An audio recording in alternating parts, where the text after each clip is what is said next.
ACA Films presenta Historias de Mar y Sierras.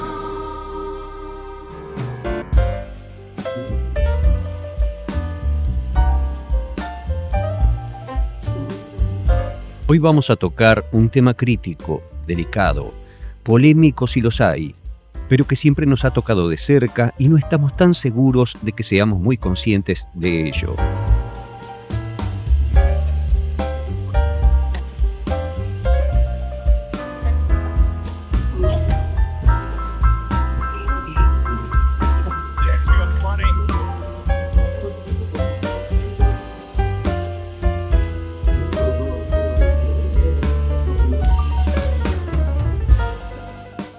Desde hace décadas vemos películas y series de TV donde ocurría que, como eran historias lejanas, uno empatizaba con el africano y se indignaba con el cara pálida, aquel infame hombre blanco. Pero nos detuvimos a pensar que nuestros propios ancestros no son diferentes de aquellos hombres.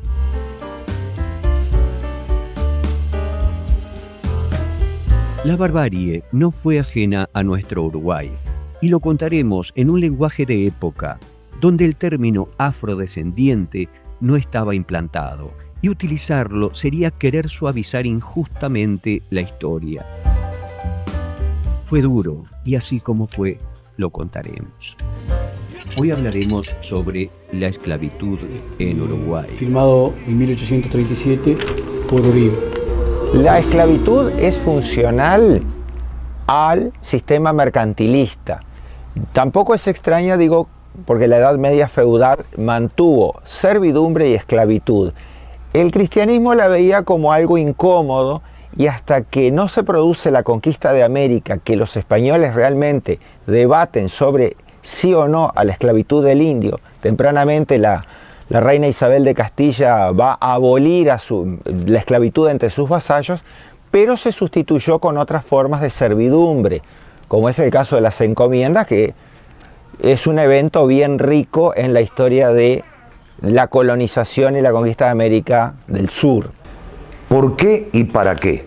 Seguramente son las dos preguntas fundamentales en las que uno trata de explicarse el por qué el trasiego de millones de seres humanos desde África hasta las colonias españolas y portuguesas en América se dio hace 500 o más de 500 años. No tenían gente que los ayudara en las plantaciones, en las siembras, para marcar caballos, no sé, todo ese tipo de cosas que se hacían en una estancia o en una ciudad recién colonizada.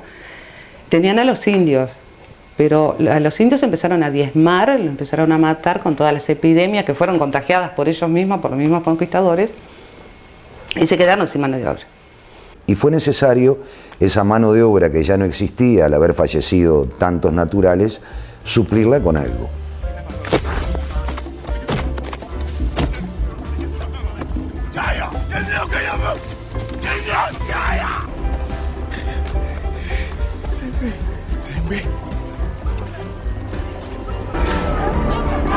Dios te bendice, hijo. Dios te bendice. Dios os perdona y os ama a todos. Ala, que Dios os perdona.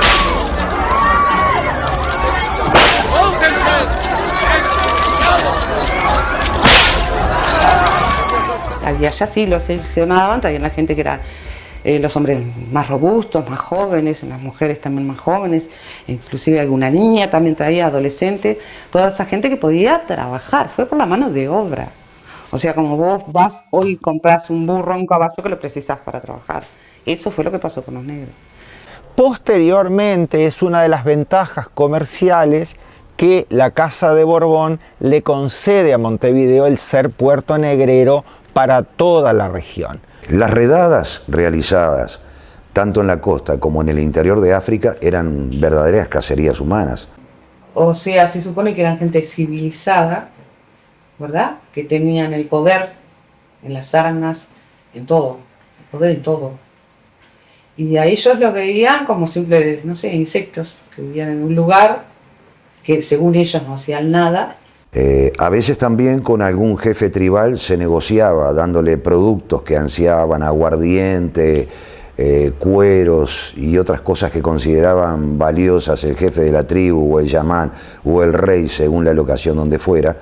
Para los blancos el negocio era que los propios africanos se vendieran unos a otros. Entonces era un comercio lucrativo. Por lo general la compra era de esclavos jóvenes, de manera que pudieran ser reeducados. Pero vamos a lo importante realmente, que es el desarraigo total que significaba para quien era traído a las Américas. Te pones a pensar que vos estás viajando a un lugar que no conoces, es como si nos llevaran a nosotros de esclavos. Al revés, nos llevaron de esclavos para África. ¿Qué hacemos allá? ¿Por qué nos traen? ¿Por qué no está pasando esto cuando yo tengo una vida tranquila, tengo mi trabajo, tengo mi familia, mis estudios? ¿Por qué me llevan a esclavizarme allá? Yo a ellos no los conozco, no les hice nada. Los esclavos. Y yo digo que eran personas traídas como esclavos, porque en África todos esos morenos eran negros libres, que eran arrancados de su tierra y traídos como esclavos. Naciones, o sea, yo lo tengo desde ahí. Pero gente libre que era traída como esclavos. O sea, cuando vinieron los esclavos, nadie elige ser esclavo y que te lleven a un lugar que vos no conoces. La cacería se realizaba tierra adentro, algunas eran por trueque con los portugueses, algunas eran por cacerías lisas y llanas, donde ahí barrían con todo, hombres, mujeres y niños, descartando a veces los más viejos porque no eran útiles obviamente para las tareas que más tarde iban a tener que desarrollar con su trabajo manual en América, y además porque seguramente no iban a resistir una travesía tan dura donde iban hacinados en los barcos, donde además ante alguna emergencia si había que tirar lastre, el lastre eran los propios negros que iban encadenados y alivianaban la carga del barco haciendo que el barco saliera de la zozobra.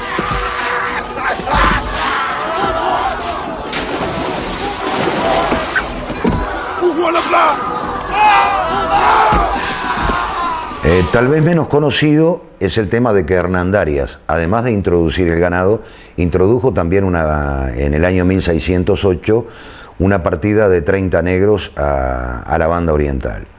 No tenemos que olvidarnos que en el contexto de la época un esclavo era considerado prácticamente un animal, y así es muy común ver recortes de diarios hoy donde se vendían animales y entre los animales incluían esclavos. Que no fueron los únicos, porque además ocurrió también con los indoamericanos. Hubo una bula papal que establecía que los nacidos en América, los indoamericanos, eran seres poseedores de alma y que por tanto había que considerarlos seres humanos. A tal punto llegaba la barbarie del europeo que ni negros ni indoamericanos eran considerados como iguales a su semejanza, no eran seres humanos. Soy coleccionista.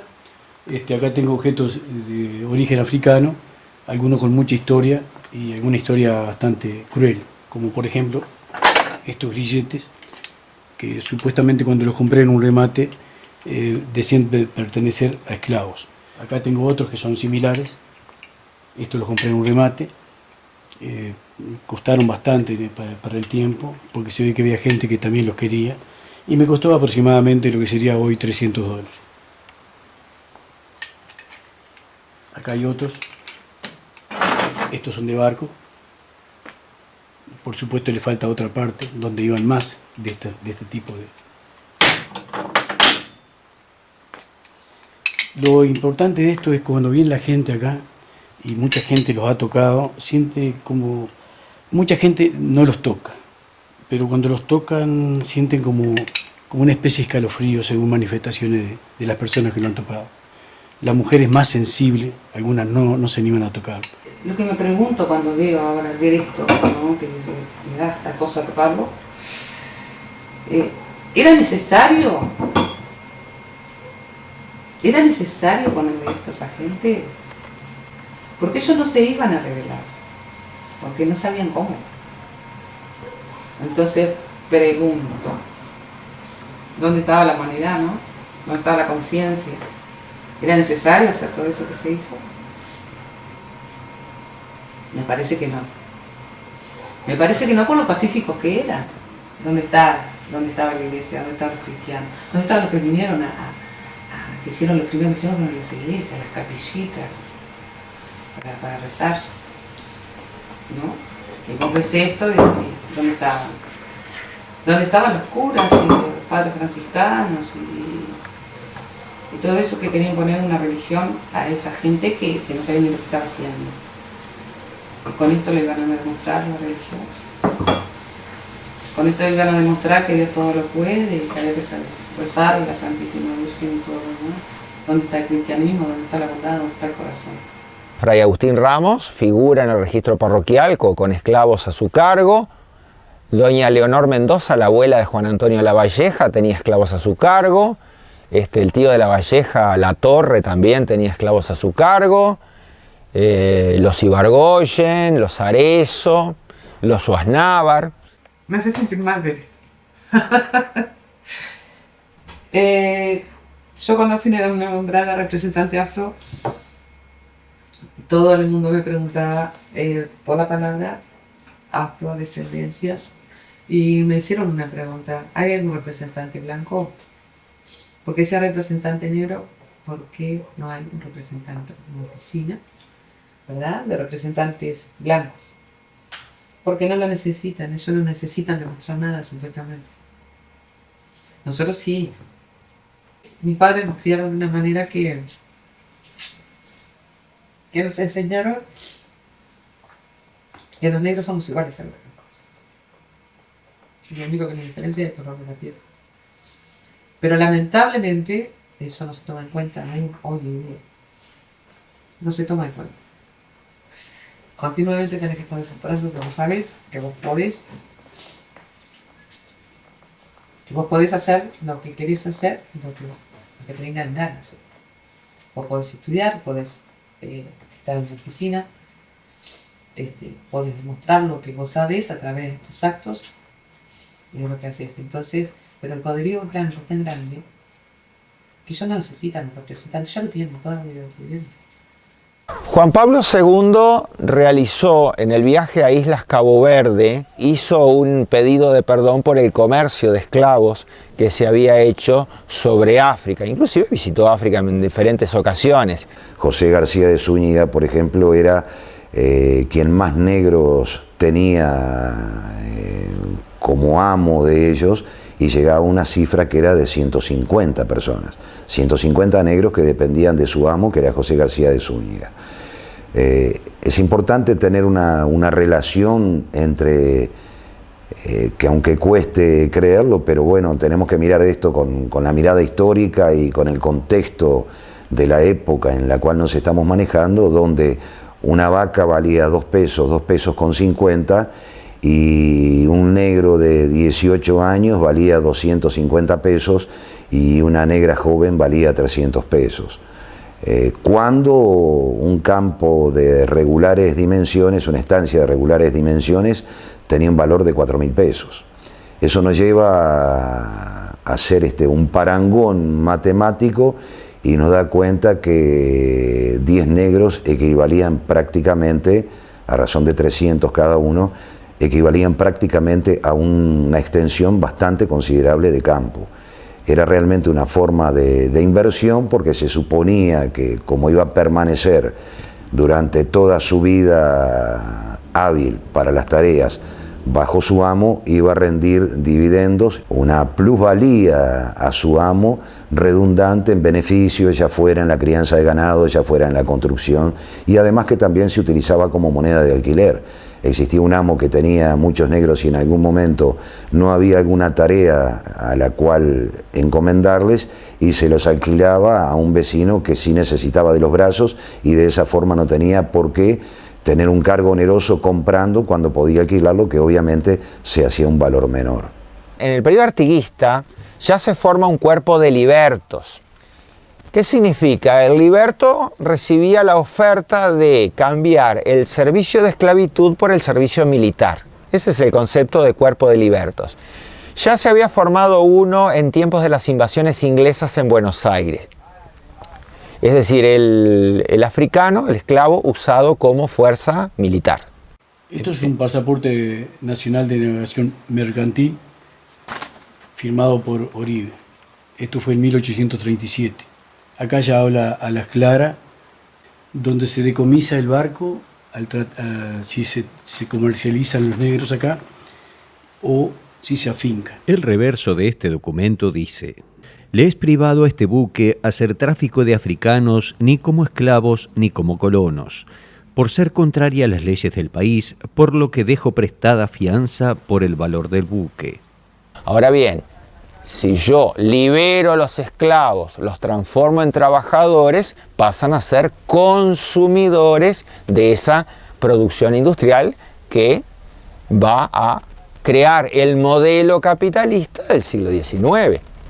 Pasaron un montón de años y a pesar de que existía dentro de las autoridades aquella idea de abolir la esclavitud, ello se fue dejando por intereses propios de la época, para un año después, otro año después y otro año después. Y en 1826, 1825, la libertad de vientres. Eso significa que nadie nacerá esclavo. En la Constitución del 30, a título expreso, se prohíbe la introducción y se prohíbe que nadie naciera esclavo. Recordemos que la esclavitud se transmite por la madre, por eso se habla de libertad de vientres. ¿Por qué? Porque el padre podía ser desconocido. Entonces, ¿qué ocurre? Un mulato de padre blanco y madre negra podía nacer esclavo. Concretamente en la época de que Montevideo estaba sitiada y Rivera estaba a cargo de la defensa de Montevideo, lo que se llamó el gobierno de la defensa, Rivera decreta nuevamente en 1842, por ahí por diciembre de 1842, la abolición de la esclavitud. A más de 100 años de todo esto, aún no cerraba la brecha, y en muchos lugares del Uruguay habían clubes de blancos donde no dejaban entrar negros y clubes de negros donde no dejaban entrar blancos. La raza negra no tenía cabida en ningún club. Siendo de la raza negra no tenían la entrada como pasa hoy. Gracias a Dios eso se eliminó. Yo todavía no estoy convencido de que se terminó, pero no es como en aquella época. En aquella época, por ejemplo, se realizaban bailes sociales en el Teatro La Valleja, con gente de alta alcurnia, y un baile de sala, ¿no? como los de antes. Y a esos bailes, por ejemplo, no podían entrar la raza negra. Por el año 60, más o menos, que ingresé a la comisión del Democrático cuando el Democrático tenía 2000 y pico de socios, donde no te permitían entrar a la sala de baile si no ibas de traje y corbata. Sí, las damas, por lo consiguiente, con sus trajes largos de fiesta, era una época muy linda. Entonces a mí se me ocurrió porque tuvimos un cierto inconveniente un día que entró una excelente persona, pero de tez morena. Hubo la triste realidad de decirle que se retirara. Estaba la Miss Primavera, estaban los bailes de Miss Primavera, estaban los bailes de los sábados que hacía el Democrático y el Club Mina, y que no podíamos entrar. Nosotros, la gente de la raza, no podía entrar. Club Mina tampoco, ¿verdad? Porque el club principal, el club de la sociedad, de la alta sociedad. Entonces tampoco. Cantidad de veces hubieron problemas. Yo llegué a tener ciertos inconvenientes ya en mi época de yendo a tocar. Tengo bien recordado problemas que me pasaron, que un día me iba porque como no me dejaban entrar y supuestamente ya estaban todos los músicos, pero no era porque estaban todos los músicos, era porque era yo el que iba a entrar. Entonces llegamos a una solución de conseguir un local para hacer un club para nosotros, para la raza negra. Seguro, de formar el club así, ¿no? Un club de negros. Blancos no podrían entrar al club. Ay, no. A nosotros no nos dejaban entrar ni en el Club Mina ni en el Democrático. Yo trabajé en el Club Mina de Sereno, 3 años. Pero cuando eso tampoco no. Los morenos no entraban. Pasados los años, un señor amigo de la casa, amigo de Pocho Guadalupe, muy amigo desde niño. Llegó a ser presidente del Centro Democrático. Te estoy hablando de muy conocido carpintero Bolívar Guerra, que reunió a los presidentes de todos los clubes para eliminar todo ese tipo del racismo. Entonces permitir la entrada y unirse todos los clubes para hacer distintos eventos en los cuales todos pudieran participar, porque él creía que todos éramos ciudadanos de La Valleja y éramos conocidos dentro de la ciudad. Y de esa manera fue el que se empezó a propagar y a poder recibir ellos a los de la raza y nosotros a los de ellos la raza morena y nosotros a los blancos de nuestro club. Me dio por hacer un movimiento para que eso no sucediera más. Invitamos al señor Aparicio, un excelente funcionario de vialidad, que era el presidente del Club Ancina. Comenzamos las reuniones en nuestro club, donde planteábamos la necesidad de que solo por su conducta pudiéramos rechazar a una persona de tez morena, porque entendíamos que eran personas excelentes y exactamente igual como nosotros. Ustedes, nosotros, habiendo baile, ustedes pueden entrar al democrático. Pero ustedes, cuando hagan kermesse, ustedes tienen que tomar la misma resolución. Ustedes tienen que dejar entrar a la gente nuestra, o sea, gente blanca.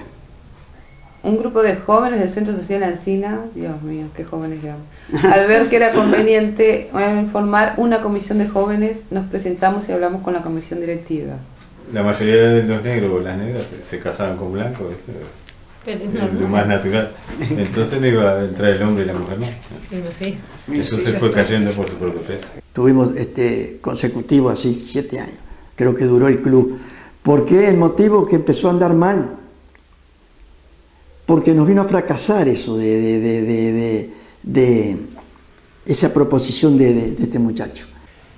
Esa buena idea que tuvo Bolívar Guerra fue la misma que destruyó a nuestro club. Porque la gente nuestra, como nosotros, no podíamos hacer baile, todos los sábados no podíamos hacer, hacíamos un baile con orquesta allá al mes más o menos, todos los meses. No podíamos, el democrático hacía todos los sábados. Entonces, ¿qué pasa?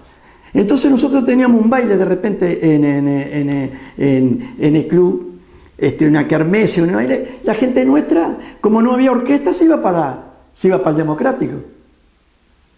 ¿Me entiendes? La gente nuestra empezó a ir al democrático, como no había orquesta, se iba para ahí. Mire cómo son las cosas, ¿no? Por eso le digo que contraste, ¿no? Porque la gente nuestra, después que le dieron la entrada, tenían el club de ellos, que no tenían nada, nosotros le abrimos las puertas para que tuvieran donde ellos poder ir a tomar algo. ¿Vos pensás que los discriminados son más discriminadores? Puede ser. Puede ser. Muchas veces dentro de las mismas comunidades afrodescendientes existe, pero tampoco se les puede juzgar, porque esa historia pesada que han vivido es difícil de sobrellevar.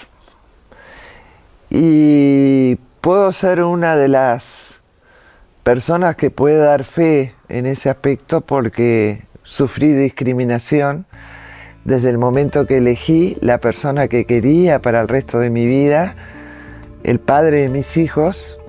Fui discriminada por toda una sociedad. Tuve que salir de mi hogar porque o era el negro hebreo o era mi familia. Y salí con lo opuesto. Y cuando hablan de que hoy por hoy no hay discriminación, yo digo, existe la discriminación y sigue estando. Hoy soy la persona inteligente y la mamá de un famoso o la mamá de 3 famosos, porque considero que los 3, en los distintos terrenos en que se desempeñan, son grandes figuras y grandes personas, con grandes valores. Frente a eso, hay que levantar la cabeza, elegir ese sentimiento fuerte que es el amor y decir, esto es lo que yo quiero hacer. Y el tiempo es sabio. Y con el correr de ese tiempo sabio, las cosas quedan a flor de piel y a la vista de todos. Me siento muy orgullosa de haber transitado ese camino. Y si lo tuviera que transitar nuevamente, lo haría. Los afrodescendientes que llegaron a este territorio vinieron en calidad de esclavos. Nuestros vecinos son descendientes de esos esclavos. Entonces, es ese sincretismo que tenemos que reformular de convivir como latinos, de darnos nuestra propia identidad, no mantener una segregación ya sea de tipo social o de tipo espacial, en cuanto a que hay barrios negros, barrios blancos, barrios privados, barrios exclusivos, barrios pobres, barrios ricos. Yo amo, soy uruguayo.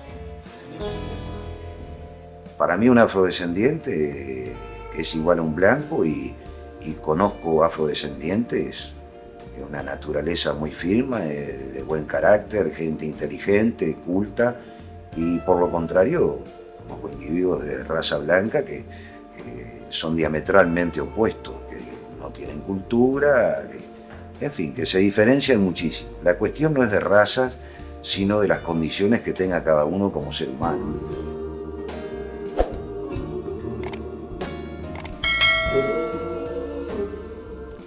Esperamos haber contribuido a la memoria y deseamos que la brecha se cierre para siempre.